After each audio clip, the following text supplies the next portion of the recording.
মাননীয় ভারপ্রাপ্ত চেয়ারম্যান, আমি গত দিনের ন্যায় আজকেও ভাগ্যবান যে আমার বক্তৃতার সময় আপনাকে পেয়েছি, সেজন্য কৃতজ্ঞতা জানাচ্ছি। মাননীয় ভারপ্রাপ্ত চেয়ারম্যান, আপনাকে বাংলাদেশের সনাতনী সম্প্রদায় এবং বাংলাদেশ পুজোজ্জীবন পরিষদের লক্ষ লক্ষ নেতা কর্মীর পক্ষ থেকে বিজয়ার শুভেচ্ছা জানাতে চাই। মাননীয় ভারপ্রাপ্ত চেয়ারম্যান, আমি হিন্দু সম্প্রদায়কে, বাংলাদেশের হিন্দু সম্প্রদায়কে একটি বিশেষ দলের ব্র্যাকেটভুক্ত করা হয়। আজকে আপনি দেখেন বাংলাদেশের সনাতনী সম্প্রদায় ব্র্যাকেটভুক্ত নাকি আপনার সাথে আছে, এটা সারা দেশের চিত্র। আমরা কোন বিশেষ দলের গোষ্ঠীভুক্ত নয়। আসসালামু আলাইকুম রহমতুল্লাহ। সুপ্রিয় দর্শক, আপনাদের আগের ভিডিওতেই বলেছিলাম জামাতে ইসলামের যে ভিন্ন ধর্মের নেতাকর্মীদের দিয়ে যে প্রীতি সমাবেশ করেছে, সেখানে সন্তোষ শর্মাকে দাওয়াত করা হয়েছিল। তো এটা নিয়ে বিতর্ক উঠবে। আমি আপনাদের আগের ভিডিওতে বলেছিলাম যে হ্যাঁ, বিতর্ক উঠেছে, কারণ আপনারা জানেন যে এটা পরীক্ষিত যে সন্তোষ শর্মা রয়ের এজেন্ট, এবং তিনি আয়নাঘরে বা ডিবি কার্যালয়ে যখন তাদেরকে জিজ্ঞাসাবাদ করা হয় তখন তিনি নাকি সঙ্গে থাকেন, এরকম হারুনিজার সাহেব এরকম অভিযোগ করেছিলেন। তো সেই সন্তোষ শর্মাকে জামাতে ইসলামী দাওয়াত করেছে এবং তিনি সেখানে বক্তব্য দিয়েছেন। তো প্রিয় দর্শক, জামাতে ইসলাম কেন তাকে দাওয়াত করলো এ বিষয় নিয়ে পরে কথা বলবো। তো এটা নিয়ে কি বিতর্ক উঠেছে সেটা এখন আপনাদের দেখায়। আপনারা স্ক্রিনে দেখতে পাচ্ছেন হারুনিজার সাহেব তিনি পোস্ট করেছে ফেসবুকে যে জামাতে ইসলামের নিকৃষ্ট মুনাফিকিতে লিপ্ত হয়েছে। দিল্লির ওই কুত্তাগুলোর সন্তোষ গঙ্গের সঙ্গে ওরা সংসার শুরু করেছে। হে শিবির, হে শহীদ নেতৃবৃন্দের উত্তরসূরিরা, তোমাদের সিদ্ধান্ত নেওয়ার সময় এখন। দর্শক, আপনারা এই পাশে দেখেন হারুনিজার সাহেব এই পোস্ট দিয়েছে, আমি পরেও শোনালাম যে মুনাফিকি শুরু করছে এবং ভারতের রয়ের এজেন্টের সাথে সংসার শুরু করছে। এই কথা কে বলেছে? হারুনিজার সাহেব। তো জামাতে ইসলামী তো আর রয়ের এজেন্ট নয়, শুধু একজন সন্তোষ শর্মাকে দাওয়াত করছে, এই জন্যে জামাতে ইসলামীকে মুনাফিক, সংসার করেছে, অনেক কিছুই বলেছেন। আচ্ছা ঠিক আছে, এখন আপনাদের আরেকটা পিক দেখায়, আপনারা স্ক্রিনটা লক্ষ্য করেন। আপনারা স্ক্রিনে দেখতে পাচ্ছেন যে রয়ের একজন পরীক্ষিত এজেন্টের সাথে খুব হাসি খুশি অবস্থায় আছেন হারুনিজার সাহেব।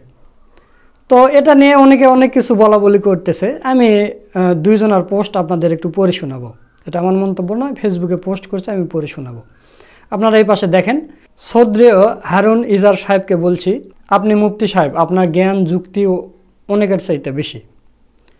তো আপনি এক সন্তোষ শর্মাকে দাওয়াতের কারণে জামাতকে নিকৃষ্ট মুনাফিক বলে ফেললেন। শরীয়তের দলিল ও যুক্তি কি এই জঘন্য অভিযোগ সমর্থন করে? আরেকবার চিন্তা করে বক্তব্য প্রত্যাহার করেন, না হয় আখেরাতের আদালতে বিচারের প্রস্তুতি নিয়ে রাখেন। আর শুনেন, আবেগ দিয়ে রাজনীতি হয় না, সত্যিকার ধার্মিকতাও হয় না। আবেগ দিয়ে ধর্ম হয় না, ধর্ম হয় বিবেক, শরীয়তের দলিল প্রমাণে। তো দর্শক, একটা পোস্ট আপনাদের পড়ে শোনালাম, আর একটা একটু আপনাদের পড়ে শোনাই। এই পোস্টটা করেছে কুতুব শাহ। সন্তোষ শর্মাকে নিয়ে অসন্তোষ যৌক্তিক, এরকম চরম বিতর্কিত ব্যক্তিকে ইগনোর করাটাই ছিল জামাতের জন্য ভালো কৌশল। তাকে জামাত আমন্ত্রণ জানিয়ে বক্তৃতার সুযোগে আগুনে পেট্রোল ঢালার মতো, মানে জামাত ইসলামী তাকে দাওয়াত করে এনেছে এবং বক্তব্য দেওয়ার সুযোগ দিয়েছে। এটা হচ্ছে আগুনে পেট্রোল ঢালার মতো। রাজনীতিতে এরকম কৌশলগত ভুল সিদ্ধান্ত এবং জনর সমালোচনা প্রাসঙ্গিক। জামাতের উচিত ব্যাখ্যা দিয়ে ভুল স্বীকার করা। আর কুতুব শাহ বলছেন জামাতের উচিত ব্যাখ্যা দিয়ে ভুল স্বীকার করা। হারুনিজার সাহেব খুব বিজ্ঞ, উদার, উম্মা দরদি আলেম। তিনি একটি দলের প্রতি চরম আক্রমণাত্মক ভাষায় যে অ্যাটাক করেছেন তা উনার স্বভাবের সাথে বেমানান। তিনি ইসকন লিডারের সাথে বসে আপ্লুত আহ্লাদে হন নাই। ইসকনের লিডারের সাথে বসে আছে। বিষাদের কথা আর কি বলবো, ভারতে গিয়ে অমিত শাহের দিকে ঝুঁকে আশীর্বাদ পায়ের ধুলে নেওয়ার চেষ্টা ছিল। মধুময় সেই ভাইরাল ছবি কি টাইম লাইনে নেই? তো দর্শক, এই দুইটা পোস্ট আপনাদের পড়ে শোনালাম। তো এখন আমি বলি যে সন্তোষ শর্মাকে কেন দাওয়াত করলো জামাত। কেন দাওয়াত করছে? কারণ হচ্ছে সন্তোষ শর্মা বাংলাদেশ হিন্দু পরিষদের পূজা কমিটির সেক্রেটারি। তো সেক্রেটারিকে দাওয়াত না করলে আপনি এই ভিন্ন ধর্মাবলম্বীদের নিয়ে যে প্রীতি সমাবেশটা করতেছেন এটা হবে না, এটা কোনোভাবে সম্ভব নয়। কারণ যখন একজন সেক্রেটারিকে আপনি দাওয়াত করবেন না বা তাকে ইগনোর করবেন, করে অন্য নেতাকর্মীদের দাওয়াত করবেন, তখন তারা আসবে না। কেন আসবে না আমি এটার ব্যাখ্যা করতেছি, আমাদের গ্রামের ভাষা দিয়ে ব্যাখ্যা করতেছি। আমাদের এলাকায় যেগুলো হিন্দুরা আছে, সেই হিন্দুরা যখন কোনো গাড়িতে চড়ে তখন দেখে কোনো হিন্দু ড্রাইভারের গাড়ি আছে কিনা। যদি হিন্দুর কোনো গাড়ি পায় সেই হিন্দুর গাড়ির চড়ে সে যায়। যখন দেখলো যে কোনো হিন্দুর গাড়ি নেই তখন মুসলমানের গাড়িতে যায়। এবং বাজার সদা যখন করতে যায় তখন দেখে যে কোনো হিন্দুর দোকান আছে কিনা। হিন্দুর দোকান থাকলে আগে সেই হিন্দুর দোকান থেকে বাজার করবে, মানে যে কোনো বাজার, আপনার তরি তরকারি সদা যা লাগে, মুদিখানা এসে হ্যান সব কিছুই এরা এইভাবে দেখে। মানে হিন্দুদের একটা ঐক্য আছে যা মুসলমানের ভিতরে নেই। তারা সংখ্যালঘু বলে, তারা সংখ্যালঘু হিসাবে তাদের একটা ঐক্য আছে। তারা যখন ডাক্তার দেখাতে যায় তারপরেও তারা দেখে যে হিন্দু ডাক্তার আছে কিনা। হিন্দু ডাক্তারের কাছ ছাড়া তারা ওষুধও নেয় না। এই হলো ডিসপেন্সারি, যেটা বলে ডাক্তার ডিসপেন্সারি, গ্রামের ভাষায় যেটাই বলুক, এই হলো ব্যাপার। তো তাহলে সন্তোষ শর্মা পূজা উদযাপন কমিটির হচ্ছে সেক্রেটারি। তো আপনি সেক্রেটারিকে বাদ দিয়ে সভাপতি, সহসভাপতি বা আরও যেগুলো নেতাকর্মী আছে তাদেরকে আপনি দাওয়াত করলেন, তারা বলবে না সন্তোষ শর্মাকে ছাড়া আমরা যাব না। তো কি করবেন আপনি? আপনার প্রীতি সমাবেশ হবে না। জামাত ইসলাম তো আর ভারতের রয়ের এজেন্ট নয়। রয়ের এজেন্ট যদি হয় এই সন্তোষ শর্মা এজেন্ট। তো একটা লোকের জন্য কি এই গোটা, যেমন আপনার এখানে খ্রিস্টান আছে, বৌদ্ধ আছে, হিন্দু আছে, সকল ধর্মের লোকজন আছে, এবং এটা একটা ইতিহাস সৃষ্টি করেছে বাংলাদেশের ইতিহাসে। এইভাবে প্রীতি সমাবেশ কোনো রাজনৈতিক দল করতে পারেনি, জামাত ইসলামী সেটা করে দেখিয়ে দিয়েছে। তো প্রিয় দর্শক, এই হলো কারণ। এই কারণে জামাত ইসলামী তাকে দাওয়াত দিয়েছে যে প্রীতি সমাবেশটা হোক। এখন সন্তোষ শর্মার বিরুদ্ধে আপনার অভিযোগ আছে, হারুন ইজাজ সাহেব, আপনি মামলা করেন। তিনি এখনও বাইরে কেন? আপনি যে কথাগুলো বললেন, আপনি যে অভিযোগগুলো দিলেন, তো তাহলে সন্তোষ শর্মা এখনও বাইরে কেন? জেলে থাকার কথা। আমরাও এটা বিশ্বাস করি সন্তোষ শর্মা রয়ের এজেন্ট, বা আপনাদের রিমান্ডের সময় তিনি উপস্থিত ছিলেন। তো তাহলে তিনি বাইরে কেন? মামলা করতে পারতেছেন না। জামাত ইসলামীকে মুনাফিক বলে গালি দিচ্ছেন, তার নামে মামলা করতে পারতেছেন না। আপনারা এত বড় দলের নেতা কি করতেছেন? তো দর্শক, এই হলো ব্যাপার। জামাত ইসলামী কেন দাওয়াত দিছে সেটা আপনাদের বুঝালাম, যে এই একটা লোকের কারণে গোটা সমাবেশটা পণ্ড হয়ে যেত, এই পৃথিবী সমাবেশটা হতো না। তো একটা লোকের কারণে হয়েছে, এই কারণে তাকে দাওয়াত দেওয়া লাগছে। এটা রাজনৈতিকভাবে দেওয়া লেগেছে। আপনারা এখন এটা কোনভাবে নিয়েছেন আমি জানি না।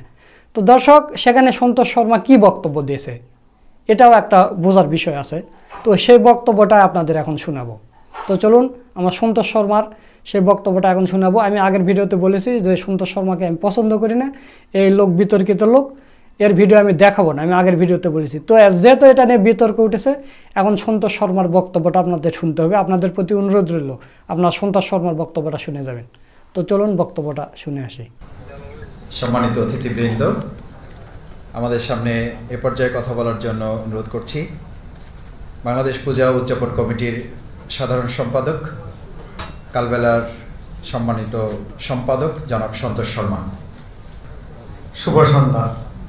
শ্রদ্ধেয় সভাপতি, আমাদের প্রিয় বুলবুল ভাই, সুখে দুঃখে সবসময় যোগাযোগ রাখেন। মহাতারাম আমিরে জামাত, আজকের প্রধান অতিথি, মঞ্চে উপবিষ্ট জামাত ইসলামীর কেন্দ্রীয় এবং মহানগরের নেতৃবৃন্দ, আমাদের ভ্রাতৃপ্রতিম বৌদ্ধ সম্প্রদায়ের নেতৃবৃন্দ, মঞ্চে উপবিষ্ট ডক্টর সুকুমল বড়ুয়া, একটু আগে বক্তব্য রাখলেন আমার প্রিয় বৌদ্ধ ভিক্ষু মহোদয়, প্রিয় হিন্দু মহাজোটের নেতা ডক্টর গোবিন্দচন্দ্র প্রামাণিক, বাংলাদেশ পূজা উদযাপন পরিষদের সংগ্রামী সভাপতি সিনিয়র সাংবাদিক শ্রী বাসুদেব ধর, সম্মানিত উপস্থিতি, আমরা এক পরিবর্তিত পরিস্থিতিতে আজকে এই অনুষ্ঠানে উপস্থিত। আমাদেরকে আমন্ত্রণ জানানো হয়েছে, সেজন্য বাংলাদেশ পুজো উদযাপন পরিষদের লক্ষ লক্ষ নেতাকর্মী, বাংলাদেশের 3 কোটি সনাতনী সম্প্রদায়ের পক্ষ থেকে আপনাদের প্রতি কৃতজ্ঞতা জানাচ্ছি। আজকের এই সুযোগে আমি কৃতজ্ঞতা জানাতে চাই 5ই আগস্টের অভ্যুত্থানের পরে মহতারাম আমিরে জামাত বাংলাদেশের সনাতনী সম্প্রদায়ের প্রতি একাত্মতা ঘোষণা করার জন্য জাতীয় ডাকেশ্বরী মন্দিরে উপস্থিত হয়েছিলেন। সেদিন আমরা সাহস পেয়েছিলাম, আশ্বাস পেয়েছিলাম।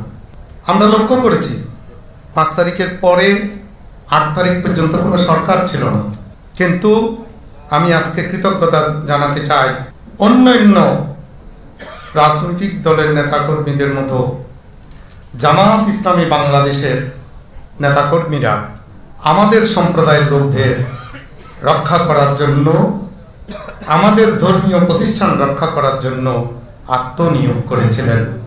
আমি আজকের দিনে সেজন্য কৃতজ্ঞতা জানাই। আপনারা জানেন ঠিক পরপরই আমাদের সামনে জন্মাষ্টমী এবং দুর্গাপূজা এসে যায়। আমি গর্বের সাথে বলতে চাই বাংলাদেশের স্বাধীনতার পর থেকে 2024 সাল পর্যন্ত প্রত্যেক বছর দুর্গাপূজায় দুর্ঘটনা হয়েছে। আমি যদি নাম ধরে বলতে বলেন আমি প্রত্যেক জেলা ওয়াইজ বলতে পারবো, কিন্তু আমি সময়ের অভাবে সেটা বলবো না। আমাদের এখনো পর্যন্ত আমি মহতারাম আমিরে জামাতের কাছ থেকে একটু সময় প্রার্থনা করে নিচ্ছি। আমি আশা করি উনি বিরক্ত হবেন না, কারণ উনি অনেক ধৈর্যশীল। আমি যখন এখানে দাঁড়িয়ে বক্তব্য রাখছি, সারা বাংলাদেশের সনাতনী সম্প্রদায়ের মানুষ এটা শুনছে।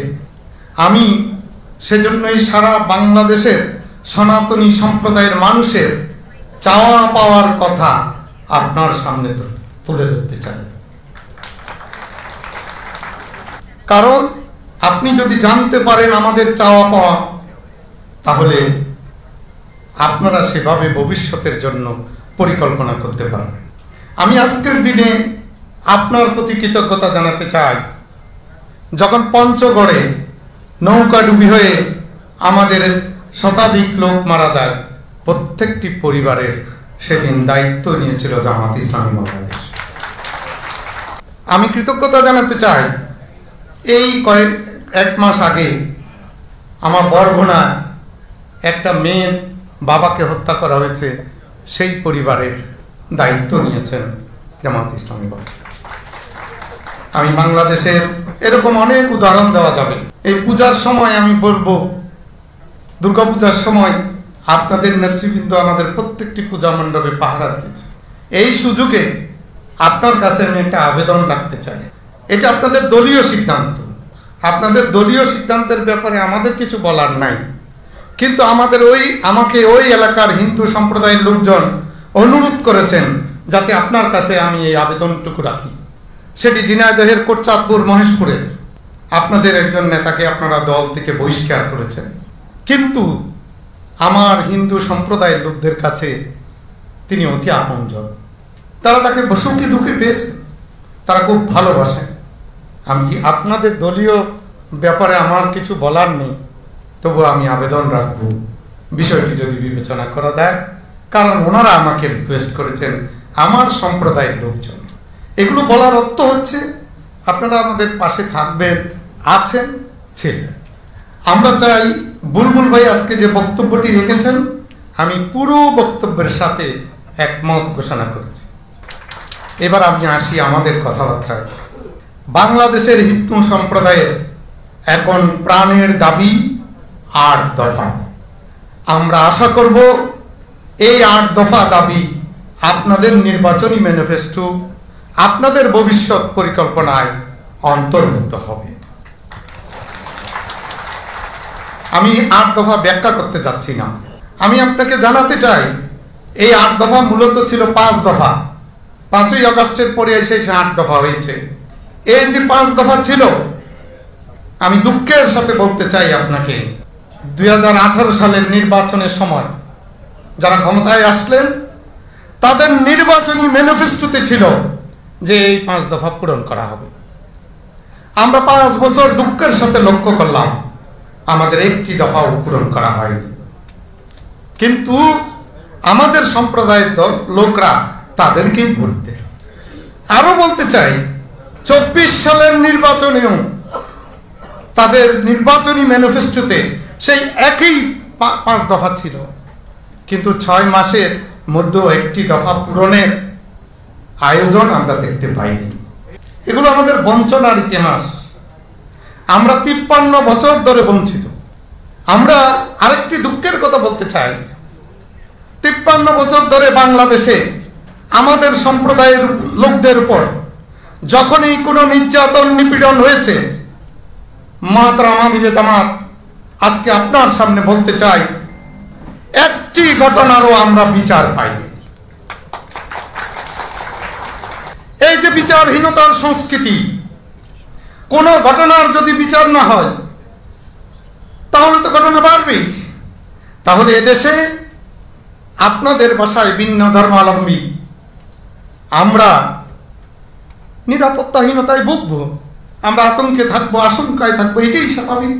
আজকে যে সম্প্রীতির বাংলাদেশের স্বপ্ন, যে নতুন বাংলাদেশের স্বপ্ন, যে একতার বাংলাদেশের স্বপ্ন, সেটা তো বাস্তবায়িত হবে না। 5ই আগস্টের পরে আমাদের বিভিন্ন মন্দিরে হামলা হয়েছে, বিভিন্ন বাড়িঘরে লুটপাট হয়েছে। আমি দৃঢ়তার সাথে বলতে চাই, কোন ধর্মপ্রাণ মুসলমান এটা করেনি, কোন মসজিদের ইমাম এটা করেনি, কোন মাদ্রাসার প্রিন্সিপাল এটা করেনি। কারা করেছে মাননীয় আমির এবং এখানকার নেতৃবৃন্দ আপনারা সবাই জানেন। তারা দুর্বৃত্ত আমাদের দৃষ্টিতে, তাদের বিচারটা আমরা চাই। আমি মনে করি না তাদের বিচার করার ক্ষেত্রে জামাত ইসলামী বাংলাদেশের কোনো সমস্যা হতে পারে।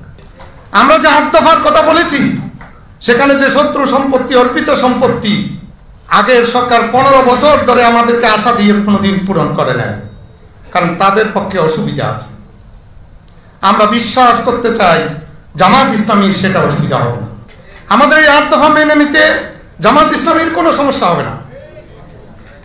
মাননীয় আমিরে জামাত, এই যে আন্দোলন হয়েছে এটা বৈষম্য বিরোধী আন্দোলন, কিন্তু আমরা কি দেখলাম, এই 5 তারিখের পরে অসংখ্য চুক্তিভিত্তিক নিয়োগ হয়েছে, কিন্তু দুর্ভাগ্যের পরিহাস আমাদের সম্প্রদায়ের কেউ কোনো লোককে চুক্তিভিত্তিক নিয়োগ দেওয়া হয়নি।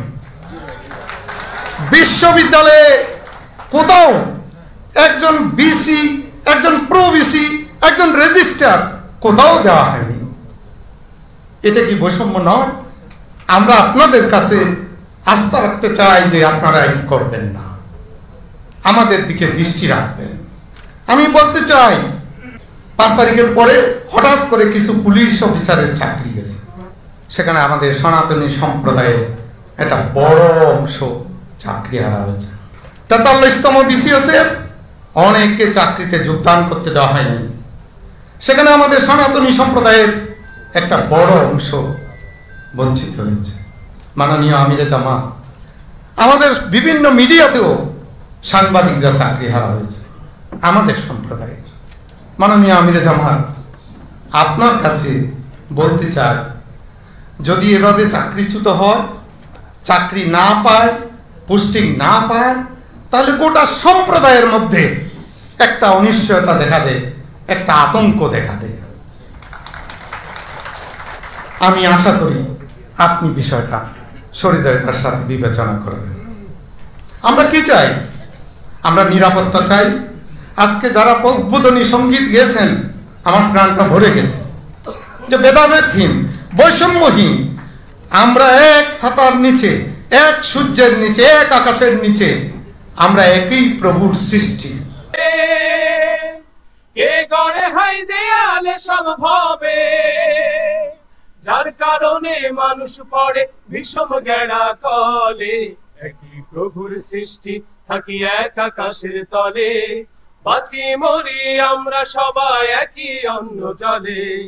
একই প্রভুর সৃষ্টি, থাকি এক আকাশের তলে, বাঁচি মরি আমরা সবাই একই অন্ন জলে।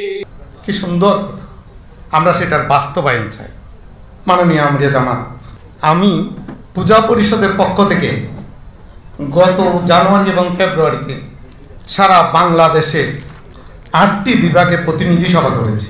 সেখানে আমাদের পূজা পরিষদের নেতৃবৃন্দ বিভিন্ন জেলায় আপনার নেতাদের কর্মীদের আমাদের প্রতি নিরাপত্তা বিধানে দুঃখে সুখে আপনাদের যে ভূমিকা সেটার প্রশংসা করেছেন, কিন্তু তারা উদ্বেগের কথা জানিয়েছেন নীরব চাঁদাবাজি। আপনি জানেন কারা চাঁদাবাজি করে, আশা করি আপনি এই ব্যাপারে ভূমিকা রাখবেন।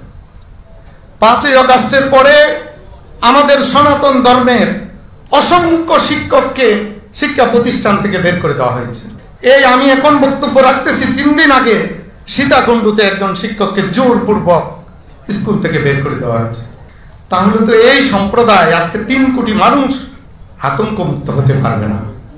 মাননীয় আমিরে জামাত যারা এখানে উপস্থিত আছে, এখানে বক্তব্য রেখেছেন, বাংলাদেশের শ্রেষ্ঠ শিক্ষক নির্বাচিত হয়েছিলেন, তাকেও স্কুল থেকে বের করে দেওয়া হয়েছে, অথচ তিনি কোনো রাজনৈতিক দলের সাথে যুক্ত নন। আমি অনেকক্ষণ সময় নিয়ে নিয়েছি মাননীয় আমিরে জামাত। আমার বন্ধু মাসুদ ভাই বারবার বুঝতে পারতেছি, কিন্তু এই কথাগুলো আমাদের বলা, আমি সময় পেলে আরো বলতাম। আমি আজকে আবেদন রেখে যাচ্ছি, আমরা বাংলাদেশ পূজা উদযাপন পরিষদের পক্ষ থেকে খুব শীঘ্রই আপনাদের সাথে মত বিনিময় করব, আমাদের সমস্ত দুঃখ বেদনা আপনাদের কাছে তুলে ধরার জন্য। আজকে এই সংক্ষিপ্ত সময়ে আমি আর কথা বাড়াবো না। পরিশেষে একটি কথা, আমরা গর্ববোধ করি আমার জন্ম এই দেশে, আমরা বাংলাদেশের গর্বিত নাগরিক। বুলবুল ভাইয়ের ভাষায় কণ্ঠে বলতে চাই, সমান অধিকার সমান মর্যাদা নিয়ে এই দেশে বসবাস করতে চাই, এদেশেই মৃত্যুবরণ করতে চাই। ভালো থাকবেন, সুস্থ থাকবেন। দর্শক, আপনারা সন্তোষ শর্মার বক্তব্য শুনলেন, সেই সাথে আপনারা পুরো ভিডিওটা দেখলেন। তো আমি যতদূর পেরেছি, আমার জ্ঞানে যতদূর হয়েছে, আমি আপনাদের সামনে ব্যাখ্যা তুলে ধরার চেষ্টা করেছি। তো এখন আপনাদের মূল্যবান মতামতটা দিয়ে যাবেন এই ভিডিও সম্পর্কে। হারুন ইজাহার কি মানে জামাতে ইসলামীকে এইভাবে গালি দেওয়া ঠিক হয়েছে? এবং জামাতে ইসলামের কি সন্তোষ শর্মাকে এনে ভুল হয়েছে? মানে একটা লোকের জন্য কি জামাতে ইসলামী এই এত বড় সমাবেশটা পণ্ড করবে? তো আপনাদের কাছে কি মনে হয় যে হারুন ইজাহার সাহেবের এটা ভুল হয়েছে, না জামাতে ইসলামের সন্তোষ শর্মাকে আনা ভুল হয়েছে? আপনাদের মূল্যবান মতামতটা কমেন্ট করে দিয়ে যাবেন। সকলকে ধন্যবাদ। আসসালামু আলাইকুম রহমতুল্লাহ।